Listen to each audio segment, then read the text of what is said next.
আসসালামু আলাইকুম। অবিরাম বাংলার সংবাদে সবাইকে স্বাগত জানাচ্ছি আমি ওয়াহিবা রাইয়ান। শুরুতেই বিআরবি কেবলস সংবাদ শিরোনাম।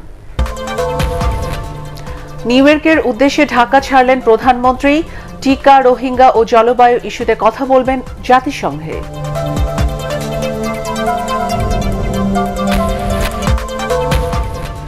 ইভ্যালির রাসেল ও তার স্ত্রীকে গুলশান থানায় হস্তান্তর আজ 11টায় র্যাবের সংবাদ সম্মেলন।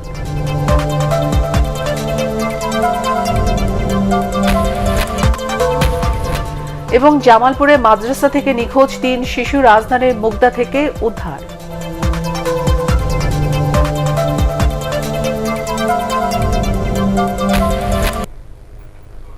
শুনছিলেন বিআরবি কেবলস সংবাদ শিরোনাম। এবারে বিস্তারিত। জাতিসংঘের সাধারণ পরিষদের ৭৬তম অধিবেশনে যোগ দিতে নিউ ইয়র্কের উদ্দেশ্যে ঢাকা ছেড়েছেন প্রধানমন্ত্রী শেখ হাসিনা। করোনা সংক্রমণের পর এটি তার প্রথম বিদেশ সফর। এবারের সফরে প্রধানমন্ত্রী ফিনল্যান্ড হয়ে নিউ ইয়র্ক যাবেন। যাত্রা বিরতিতে ফিনল্যান্ডের হেলসিঙ্কিতে ১৭-১৮ সেপ্টেম্বর অবস্থানের পর ১৯ সেপ্টেম্বর নিউ ইয়র্কে পৌঁছাবেন শেখ হাসিনা। ২৪ সেপ্টেম্বর জাতিসংঘ অধিবেশনে ভাষণ দেবেন তিনি। বৃহস্পতিবার বিকেলে সচিবালয়ে সংবাদ সম্মেলনে প্রধানমন্ত্রীর সফর নিয়ে বিস্তারিত তথ্য তুলে ধরেন পররাষ্ট্রমন্ত্রী ডক্টর একে আব্দুল মোমেন। তিনি বলেন, টিকা, রোহিঙ্গা ও জলবায়ু ইস্যুতে প্রধানমন্ত্রী জাতিসংঘের অধিবেশনে জোরালো বক্তব্য তুলে ধরবেন। অধিবেশনে অংশ নেওয়া ছাড়াও বেশ কিছু অনুষ্ঠানে যোগ দেবেন তিনি। ১ অক্টোবর দেশে ফিরবেন প্রধানমন্ত্রী।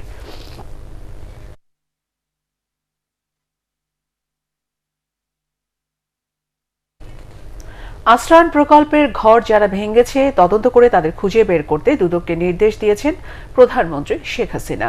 সংসদ অধিবেশনে তিনি বলেন, জড়িতদের বিরুদ্ধে ব্যবস্থা নেওয়া হবে। এ সময় জিয়াউর রহমানের কফিনে তার মরদেহ ছিল না বলে দাবি করেন প্রধানমন্ত্রী শেখ হাসিনা।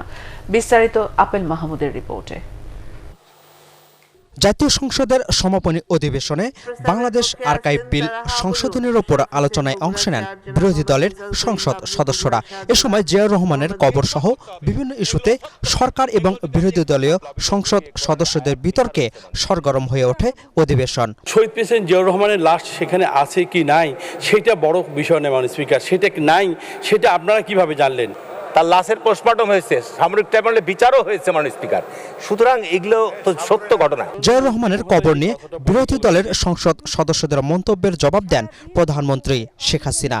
জিয়ার শাসনামলে কোন কারাগারে কতজনকে ফাঁসি দেওয়া হয়েছে তার হিসেব বের করার প্রয়োজনীয়তাও তুলে ধরেন তিনি। জিয়ার মৃত্যু সংবাদের পর তার লাশ খুঁজে পাওয়া যায়নি। গায়েবানা জানাজা হয়েছিল, কয়েকদিন পরে একটা বাক্স আনা হলো। ইভেন জেনারেল এরশাদ সাহেব, তাকে আমি বললাম যে আপনি যে বাক্স নিয়ে আসলেন, এই মৃত্যু কিছুদিন আগেও বারবার জিজ্ঞেস করতো, আপনি একটু বলেন তো যে আপনি যেটা বাক্স আনলেন লাশটা, আমাকে বলছে বোন লাশ বাবু কোথায়, আর কি বলবো।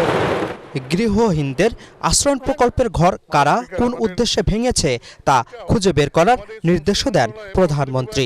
দুর্নীতি দমন কমিশন তদন্ত বন্ধ করবে কেন, সেখানে আমার প্রশ্ন। তাদের তো তদন্ত বন্ধ করার কথা না, তাদেরকে তো বন্ধ করতে হবে, তাদের তো তদন্ত চালু রাখতে হবে, তদন্ত করে দেখতে হবে এখানে যারা ভাঙলো তারা কারা, তাদের উদ্দেশ্যটা কি ছিল, তারা কেন ভাঙলো। অধিবেশনে ভাড়া চালিত বিদ্যুৎ কেন্দ্র চালাতে বিশেষ আইনের মেয়াদ 5 বছর বাড়ানো, নির্দিষ্ট ফি দিয়ে আর্কাইভ থেকে তথ্য পাওয়ার বিধান রেখে বাংলাদেশ আর্কাইভ বিল 2021 পাশ হয় জাতীয় সংসদে। Apple Mahmud, ATN Bangla, Dhaka.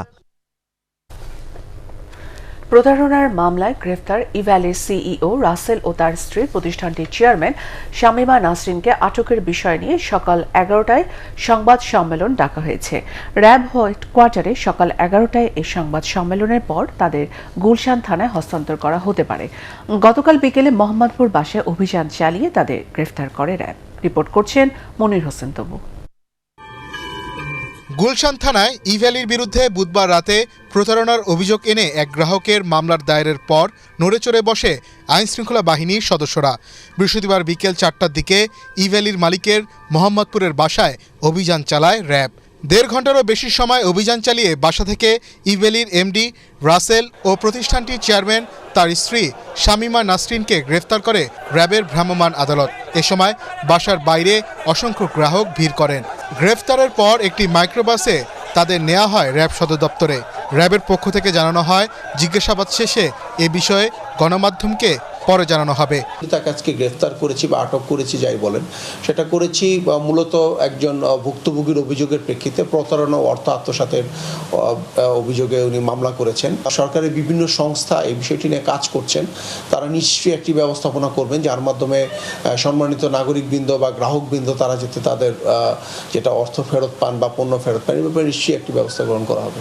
প্রতিষ্ঠানটির শীর্ষ 2 কর্মকর্তার গ্রেফতার নিয়ে মিশ্র প্রতিক্রিয়া দেখা গেছে গ্রাহকদের মধ্যে।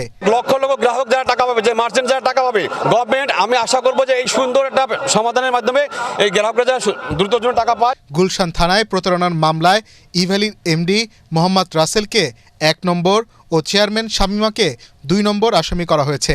এতে ইভ্যালির আরও বেশ কয়েকজন কর্মকর্তাকে অজ্ঞাতনামা দেখিয়ে আসামি করা হয়েছে। মামলার বাদী আরিফ বাকের অভিযোগ করেন, ইভ্যালির অনলাইন প্ল্যাটফর্মে 3,10,597 টাকার পণ্য অর্ডার করেও নির্ধারিত সময়ের মধ্যে তা পাননি তিনি। নিরুপায় হয়ে তিনি অর্থ আত্মসাতের অভিযোগ করেন। তাদের অফিসে যোগাযোগ করে অফিসে যোগাযোগ করার অর্থে তাদের সাথে কথা বলতে চাই, কথা বলাতে এক পর্যায়ে উত্তেজিত হয়েছে। উত্তেজিত হওয়াতে তাদের সিইও এবং তাদের চেয়ারম্যান বেরিয়ে এসে আমার সাথে দুর্ব্যবহার করে। নানা অনিয়মের অভিযোগে দীর্ঘদিন ধরে আলোচনায় রয়েছে ই-কমার্স প্রতিষ্ঠান ইভ্যালি। গত 25 আগস্ট ইভ্যালির এমডি ও চেয়ারম্যানের সব ব্যাংক অ্যাকাউন্টের হিসাব চায় বাংলাদেশ ফাইন্যান্সিয়াল ইন্টেলিজেন্স ইউনিট।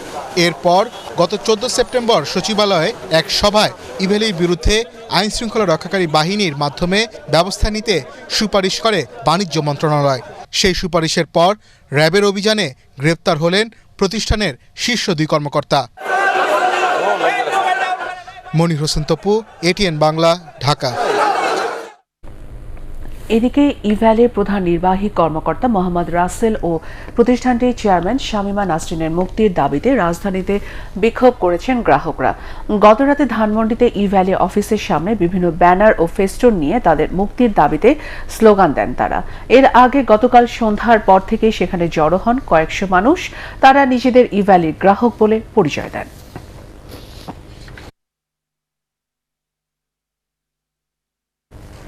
অভিযোগ ছাড়া ব্যাংক থেকে কর্মীদের চাকরিচ্যুত করা যাবে না। একই সাথে করোনা মহামারীতে বিভিন্ন ব্যাংক থেকে চাকরিচ্যুতি বা পদত্যাগে বাধ্য হওয়া কর্মীদের পুনর্বহালের নির্দেশ দিয়েছে বাংলাদেশ ব্যাংক। কেন্দ্রীয় ব্যাংকের ব্যাংকিং প্রবিধি ও নীতি বিভাগ এই নির্দেশনা জারি করে। সব ব্যাংকের প্রধান নির্বাহী বরাবর এ সংক্রান্ত চিঠি পাঠানো হয়েছে। এতে বলা হয়, সুনির্দিষ্ট ও প্রমাণিত কোনো অভিযোগ ছাড়াই করোনাকালে শুধু লক্ষ্যমাত্রা অর্জন না করা বা অদক্ষতার অজুহাতে কর্মকর্তা কর্মচারীদের চাকরিচ্যুতি বা চাকরি থেকে পদত্যাগে বাধ্য করা হয়েছে বলে অভিযোগ এসেছে। কোনো কোনো ক্ষেত্রে পদত্যাগ করার পর কর্মকর্তা কর্মচারীদের প্রাপ্য আর্থিক সুবিধাও দেয়া হচ্ছে না। শহরের দরিদ্র জনগোষ্ঠীর অর্ধেকেরও বেশি মানুষ বঞ্চিত হচ্ছেন সরকারের সামাজিক নিরাপত্তা কর্মসূচির সুফল থেকে। আবার গ্রামের দরিদ্র না হয়েও এই সুবিধা নিচ্ছেন অনেকেই। কর্মসূচি বাস্তবায়নে দায়িত্বরত কর্মীদের দুর্নীতি ও অদক্ষতার কারণে এমন হচ্ছে, বিশ্বব্যাংকের গবেষণায় এ তথ্য উঠে এসেছে। আরও জানাচ্ছেন শফিকুল ইসলাম শামীম। বিশ্বব্যাংকের ঢাকা অফিসের গবেষণায় বলা হয়েছে, বাংলাদেশের গ্রামীণ দারিদ্র্যের হার 26% হলেও সরকারের সামাজিক সুরক্ষা কর্মসূচির আওতায় আছে 35% মানুষ। তাই অনেকে দরিদ্র না হয়েও দরিদ্র জনগোষ্ঠীর এই সুবিধা ভোগ করেন। আবার উল্টো চিত্র শহরাঞ্চলে। সেখানে 19% দরিদ্র মানুষের মধ্যে সামাজিক সুরক্ষার সুবিধা পায় মাত্র 19%। আসল সুবিধাভোগী বাছাইয়ের ক্ষেত্রেও সমস্যা উঠে এসেছে বিশ্বব্যাংকের গবেষণায়।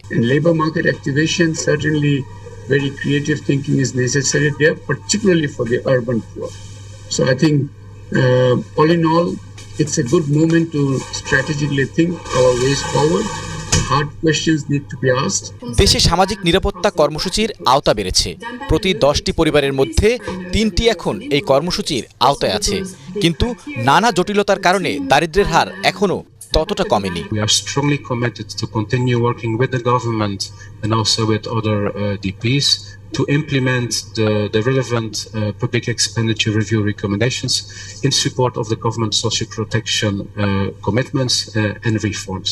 বিশ্বব্যাংকের গবেষণায় বলা হয়েছে প্রকৃত দরিদ্ররা বিভিন্ন সামাজিক নিরাপত্তা কর্মসূচির সুবিধা না পেলেও নানা অনিয়মে অনেক সচ্ছল ব্যক্তি এর ফল ভোগ করছেন।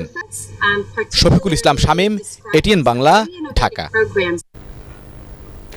জামালপুরের আবাসিক মাদ্রাসা থেকে নিখোঁজ ৩ শিশু শিক্ষার্থীকে ঢাকার মান্ডা থেকে উদ্ধার করেছে পুলিশ। গত রাত ১২টার দিকে মুগদা থানায় ওই এলাকার এক রিকশা চালকের বাসা থেকে তাদের উদ্ধার করা হয়। জামালপুরের ইসলামপুর সার্কেলের সহকারী পুলিশ সুপার সুমন মিয়া জানান, ৩ বান্ধবী মাদ্রাসা থেকে পালিয়ে জামালপুর থেকে ট্রেনে ঢাকার কমলাপুর রেল স্টেশনে নামে। এরপর তারা একটি রিকশা ভাড়া করে কোথায় যাবে তা বলতে পারছিল না। পরে রিকশা চালক রাজা মিয়া ৩ জনকে মান্ডায় তার ভাড়া বাসায় রাখেন। এর মধ্যে 2 জনকে একটি পোশাক কারখানায় কাজও দিয়েছিলেন তিনি। কিন্তু কমলাপুর রেল স্টেশনের গত 3 দিনের সিসিটিভি ফুটেজ দেখে এই 3 জনকে শনাক্ত করার পর রিকশা চালকের বাসা থেকে তাদের উদ্ধার করে পুলিশ। গত রোববার ভোর রাতে ইসলামপুর উপজেলার সভুকুরা এলাকায় দারুত তাকুয়া মহিলা মাদ্রাসার 2য় শ্রেণীর 3 ছাত্রী নিখোঁজ হয়। এ ঘটনায় মাদ্রাসার 2 শিক্ষিকা সহ 4 জনকে আটক করে পুলিশ। বর্তমানে তারা কারাগারে আছে। শিক্ষক একজন অথচ অধ্যক্ষ 2 কলেজের, চাকরি না করেও নিচ্ছেন বেতন, যোগ্যতা ছাড়াই হয়েছেন অধ্যক্ষ। এটিএন বাংলা প্রচারিত এমন খবরের সত্যতা খুঁজে পেয়েছে ঢাকা শিক্ষা বোর্ড। রাজধানীর মনিজার রহমান গার্লস স্কুল অ্যান্ড কলেজে কর্মরত অধ্যক্ষ লুৎফুন নাহারের বিরুদ্ধে ব্যবস্থা নিতে ইতিমধ্যেই চিঠিও দেওয়া হয়েছে। রিপোর্ট করছেন মাহবুব কবির চাপল। শিক্ষক লুৎফুন নাহার একই সাথে 2টি কলেজের প্রধান হিসেবে দায়িত্ব পালন করছেন। গত বছর 30 নভেম্বর এটিএন বাংলায় খবরটি প্রচারের পর তদন্তের নির্দেশ দিয়েছিলেন মাধ্যমিক ও উচ্চশিক্ষা অধিদপ্তরের মহাপরিচালক। তিনি 2 জায়গায় চাকরি করছেন এবং এমপিওর বেতন নিচ্ছেন, তাহলে অবশ্যই আমরা তার বিরুদ্ধে বিধিমতো ব্যবস্থা নেব। তবে তদন্ত কমিটি হলেও অদৃশ্য কারণে আলোর মুখ দেখেনি। ফলে লুৎফুন নাহারও অধ্যক্ষ হিসেবে দায়িত্ব পালন করছেন মনিজার রহমান গার্লস স্কুল অ্যান্ড কলেজে। একই সাথে গত 1.5 বছর ধরে বেতন নিচ্ছেন টাঙ্গাইলের ব্রাহ্মণ শাসন মহিলা কলেজ থেকেও। মাধ্যমিক ও উচ্চশিক্ষা অধিদপ্তর কোনো ব্যবস্থা না নিলেও পরে তার বিরুদ্ধে তদন্ত করে ঢাকা শিক্ষা বোর্ড। প্রতিবেদনে বলা হয়, শিক্ষাগত যোগ্যতা না থাকলেও তাকে অধ্যক্ষ বানানো হয়েছে। এমপিও নীতিমালা অমান্য করে একই সাথে 2 কলেজে চাকরি করছেন তিনি। একজন মানুষ 2 জায়গা থেকে বেতন নেবে, 2টা শিক্ষা প্রতিষ্ঠানে শিক্ষকতা করবে, এটা তো সাংঘাতিক রকম ভাবে বলবো যে একটা অপরাধ, গুরুতর অপরাধ।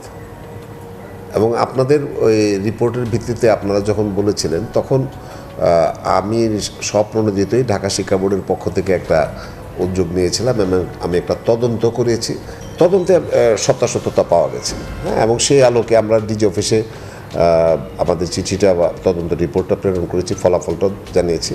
এবং এখন যেটা হলো, ওই শিক্ষক যদি এমপিভুক্ত হন তাহলে এমপিওটা বন্ধ করা বা তার শাস্তির ব্যাপারটা সেটা ডিজি অফিস অবশ্যই নিশ্চিত করবে। তবে এই তদন্ত প্রতিবেদন নিয়ে প্রশ্ন তুলেছেন লুৎফুন নাহার। মাসে মাসে আপনার অ্যাকাউন্টে টাকা ঢুকছে? আমার অ্যাকাউন্টে কোনো টাকা ঢুকতেছে না। আপনি দেখেন আমার অ্যাকাউন্টে কোনো টাকা ঢুকে না। টপশিটে যদি আমার নাম থাকে আমার অ্যাকাউন্টে। এত সব অনিয়মের পরও কেন তাকে অধ্যক্ষ হিসেবে নিয়োগ দেওয়া হয়েছে তা নিয়ে প্রশ্ন উঠেছে। তবে অসুস্থ থাকায় এ বিষয়ে কথা বলা যায়নি মনিজার রহমান গার্লস স্কুল অ্যান্ড কলেজের গভর্নিং বডির সভাপতি ও স্থানীয় কাউন্সিলর মোহাম্মদ শামসুজ্জোহার সাথে। মাহবুব কবির চপল, এটিএন বাংলা, ঢাকা।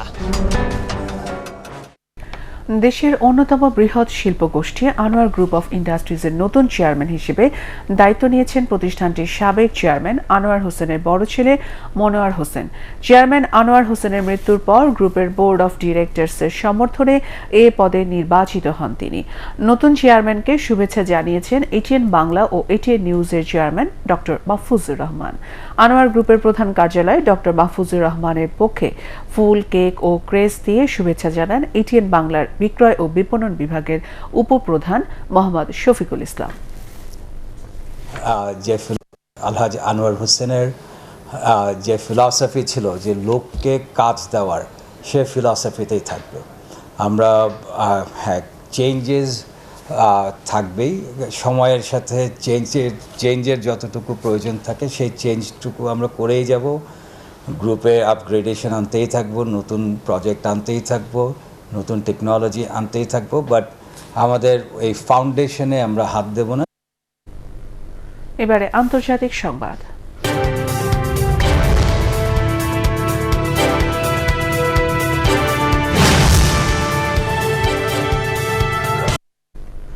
নির্ধারিত সময়ের মধ্যে করোনা টিকা না নেয়ায় ফ্রান্সে ৩,০০০ স্বাস্থ্যকর্মীকে বরখাস্ত করা হয়েছে। দেশটির স্বাস্থ্যমন্ত্রী অলিভার ভেরান জানিয়েছেন, করোনা মহামারীতে স্বাস্থ্যসেবা নিশ্চিতে ২৭ লাখ স্বাস্থ্যকর্মী কাজ করছেন। পরিস্থিতি মোকাবেলায় বিভিন্ন স্বাস্থ্যকেন্দ্র, ক্লিনিক ও হোম কেয়ারে কর্মরতদের টিকা নেওয়ার জরুরি ছিল। গত জুলাইয়ে ফ্রান্সের প্রেসিডেন্ট ইম্যানুয়েল ম্যাক্রন স্বাস্থ্যকর্মীদের ১৫ সেপ্টেম্বরের মধ্যে অন্তত ১ ডোজ টিকা নেওয়ার নির্দেশ দেন, না হলে বিনা বেতনে বরখাস্ত করার হুঁশিয়ারি দিয়েছিলেন তিনি। করোনার টিকা সম্পন্ন করেছে চীনের ১০১ কোটিরও বেশি মানুষ। দেশটির জাতীয় স্বাস্থ্য কমিশন এই ঘোষণা দিয়েছে। বলা হচ্ছে, কমপক্ষে ২ ডোজ টিকা নিয়েছেন ১৪০ কোটি মানুষের মধ্যে ১০১ কোটিরও বেশি, যা মোট জনসংখ্যার ৭০%। চীনে গত বছর স্বাস্থ্যকর্মীদের দিয়ে শুরু হয় বিশ্বের সর্ববৃহৎ টিকা কর্মসূচি। এর আওতায় আনা হয় ১২ বছরের ঊর্ধ্বে সবাইকে। সিনোফার্ম ছাড়া এখন পর্যন্ত অন্তত ৬টি টিকার অনুমোদন দিয়েছে চীন। জামালপুরে মাইক্রোবাস চালক আরিফ হোসেন হত্যার ঘটনায় অভিযুক্ত ৪ ছিনতাইকারীকে গ্রেফতার করেছে পুলিশ। নারায়ণগঞ্জে অভিযান চালিয়ে তাদের গ্রেফতার করা হয়। তাদের কাছ থেকে উদ্ধার করা হয় আরিফের মোবাইল ফোন ও হত্যাকাণ্ডে ব্যবহৃত ২টি ছুরি। পুলিশ সুপার নাসির উদ্দিন আহমেদ জানান, ২৮ আগস্ট রাতে জামালপুর ময়মনসিংহ সড়কের বানারের পাড় এলাকায় মাইক্রোবাস চালক আরিফ হোসেনকে হত্যার পর তার লাশ ব্রহ্মপুত্রে ফেলে যায়। কিন্তু রাস্তায় টহল পুলিশের কারণে মাইক্রোবাসটি নিতে না পারলেও আরিফের কাছ থেকে টাকা ও মোবাইল ফোন নিয়ে যায় ছিনতাইকারীরা। এবারে পার্টেক্স খেলার খবর।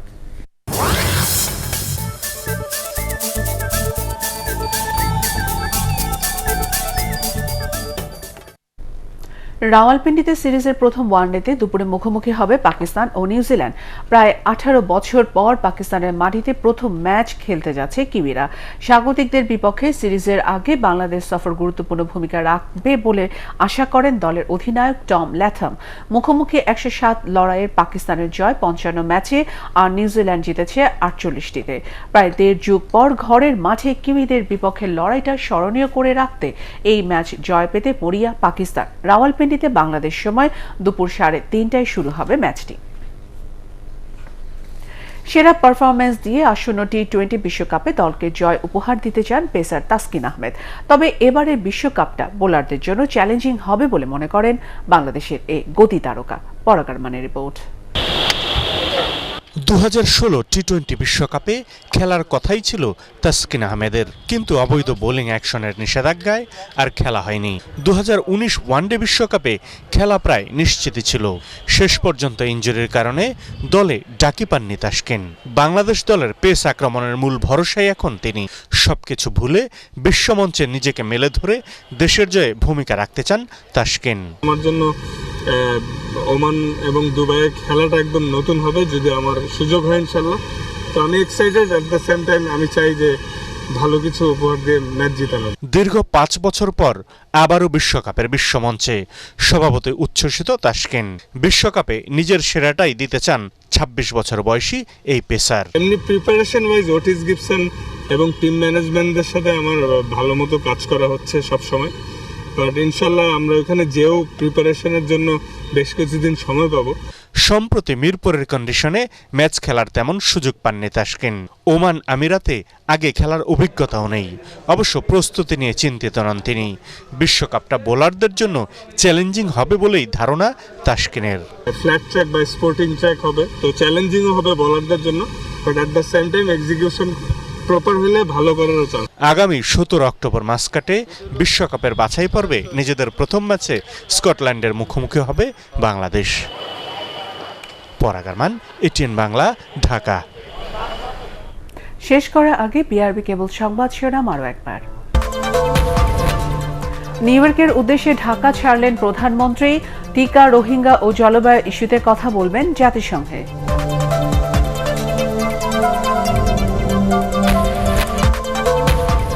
ই ভ্যালি রাসেল ও তার স্ত্রীকে গুলশান থানায় হস্তান্তর আজ। 11টায় র্যাবের সংবাদ সম্মেলন।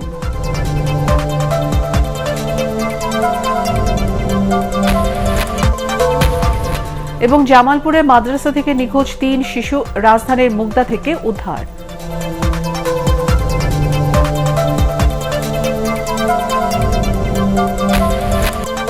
পরবর্তী সংবাদ দেখার আমন্ত্রণ জানিয়ে এখনকার মতো শেষ করছি। করোনা ভাইরাস থেকে নিজেকে সুরক্ষিত রাখতে মাস্ক পরুন, বারবার হাত পরিষ্কার করুন। এটিএন বাংলা সংবাদ ইউটিউবে দেখতে ব্রাউজ করুন youtube/ATN Bangla News। ধন্যবাদ।